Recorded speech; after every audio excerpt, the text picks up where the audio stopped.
Pada kesempatan kali ini kita akan membahas tentang tanda salib. Namun pada kesempatan kali ini saya tidak akan membahas tentang bagaimana cara membuat tanda salib yang benar. Kenapa? Karena cara membuat tanda salib yang benar sudah dibahas di berbagai tempat yang lain, di berbagai YouTube channel Katolik yang lain.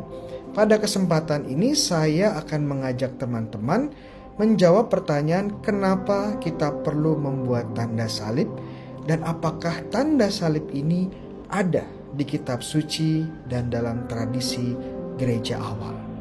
Mari kita lihat sebelum masuk ke dalam kitab suci dan tradisi, kita ulas sedikit tentang makna dari tanda salib. Tanda salib adalah sebenarnya sejatinya bentuk pengakuan iman kita. Pertama, terhadap Allah Tritunggal Maha Kudus, dan kedua, pengakuan iman terhadap misteri keselamatan melalui salib Yesus. Ini menjadi dua misteri utama, misteri iman utama kita di dalam iman Katolik. Yang menarik juga kita melihat tanda salib pertama tentunya sebagai pembuka dan penutup doa. Tetapi jangan lupa bahwa tanda salib itu sendiri adalah sejatinya sebuah doa. Mari sekarang kita lihat di dalam kitab suci, apakah benar ada tanda salib? Dan jawabannya ada dan bahkan ada di Perjanjian Lama. Kalau kita membuka Nubuat atau buku Yeskiel bab 9 ayat 6, kita akan membaca orang-orang tua, teruna-teruna, dan dara-dara, anak-anak kecil dan perempuan-perempuan bunuh dan musnahkan. Tetapi semua orang yang ditandai dengan huruf T, jangan singgung. Dan mulailah dari tempat kudusku. Lalu mereka mulai dengan tua-tua yang berada di hadapan bait suci. Teks Yeskiel bab 9 ini berbicara tentang Yeskiel yang mendapatkan penglihatan bahwa Tuhan Allah mengutus malaikatnya untuk menghancurkan orang-orang yang tidak setia kepada Allah yang menyembah berhala di kota Yerusalem. Namun Allah juga memberikan instruksi bahwa ada orang-orang yang setia kepadanya di kota Yerusalem dan mereka tidak boleh disentuh. Mereka telah diselamatkan. Pertanyaannya, bagaimana malaikat ini tahu bahwa orang-orang ini adalah orang-orang yang setia dan diselamatkan? Tuhan memberikan instruksi bahwa orang-orang ini ditandai dengan huruf Tau, huruf T. Tapi kalau kita lihat dalam bahasa Ibrani, dalam alfabet Ibrani, ini sebenarnya adalah huruf Tau. Huruf Tau kalau kita lihat bentuknya dalam alfabet Ibrani modern, bentuknya hampir sama dengan huruf N. Ya. Tetapi kalau kita kembali ke zamannya Nabi Yeskiel, sekitar 2500 tahun lalu, kita akan menemukan bahwa huruf Taf ini atau Tau ini ternyata memiliki bentuk seperti salib. Memiliki bentuk seperti salib. Dan ini menarik karena kalau kita baca teksnya sekali lagi, malaikat ini diberikan instruksi untuk tidak menyentuh orang-orang yang ditandai dengan tanda salib. Orang-orang dengan tanda salib ini adalah orang-orang yang setia kepada Allah dan diselamatkan. Tanda salib menjadi tanda keselamatan. Sekarang kalau kita masuk Perjanjian Baru, secara khusus di kitab Wahyu bab 9 ayat 4, kita akan membaca, dan kepada mereka dipesankan supaya mereka jangan merusak rumput-rumput di bumi atau tumbuh-tumbuhan ataupun pohon-pohon, melainkan hanya manusia yang tidak memakai materai Allah di dahinya. Di kitab Wahyu ini kita membaca tentang penglihatan dari Santo Yohanes.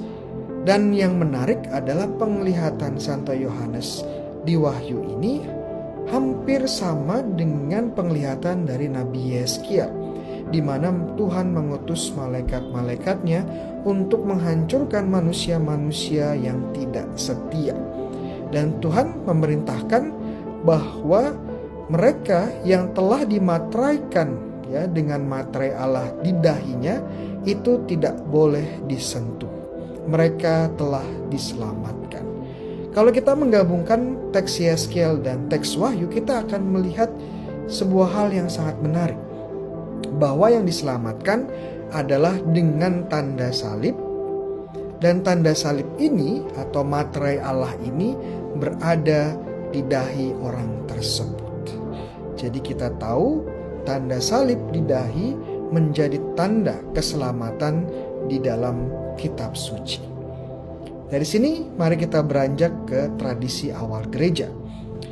Kalau kita membaca tulisan-tulisan Bapak Gereja atau teolog-teolog gereja awal, kita akan menemukan bahwa gereja juga sudah sangat terbiasa dengan membuat tanda salib sejak awal.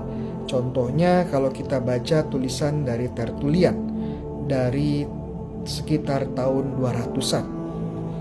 Kita baca dalam semua perjalanan dan pergerakan kita setiap masuk dan keluar rumah, dalam mengenakan sepatu, di kamar mandi, di meja, dalam menyalakan lilin kita, dalam berbaring, dalam duduk, pekerjaan apapun yang kita lakukan, kita menandai dahi kita dengan tanda salib. Jadi di sini Tertullian pada abad ketiga tahun 200-an mengatakan bahwa membuat tanda salib di dahi adalah sebuah praktek yang sangat biasa dilakukan oleh orang-orang Kristen Katolik, anggota gereja Katolik. Begitu juga kalau kita baca contohnya dari Santo Yohanes Chrysostomos. Jangan pernah meninggalkan rumahmu tanpa membuat tanda salib. Bagimu itu akan menjadi tongkat, senjata, benteng yang perkasa. Baik manusia maupun iblis tidak akan berani menyerangmu.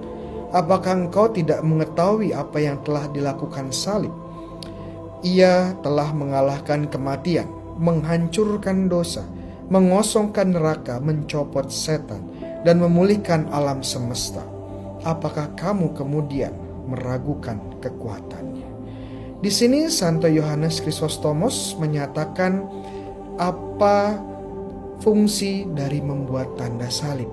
Apa manfaat dari tanda salib bagi umat-umat pada gereja-gereja awal. Dan Santo Chrysostomos berbasiskan kitab suci mengatakan tanda salib adalah tanda keselamatan. Tidak hanya dari bahaya yang dihasilkan oleh manusia, yang datang dari manusia, tetapi juga bahaya yang datang dari kekuasaan gelap. Demikian katekese kita pada kesempatan hari ini tentang tanda salib di kitab suci dan tradisi gereja awal. Semoga teman-teman mendapatkan manfaat dari katekese ini, dan jangan lupa kalau katekese ini bermanfaat bagi teman-teman, jangan lupa untuk di-subscribe channel ini dan juga untuk di-share kepada teman-teman yang lain sehingga kita semua boleh mendapatkan manfaat-manfaat dari katekese ini. Tuhan bersamamu.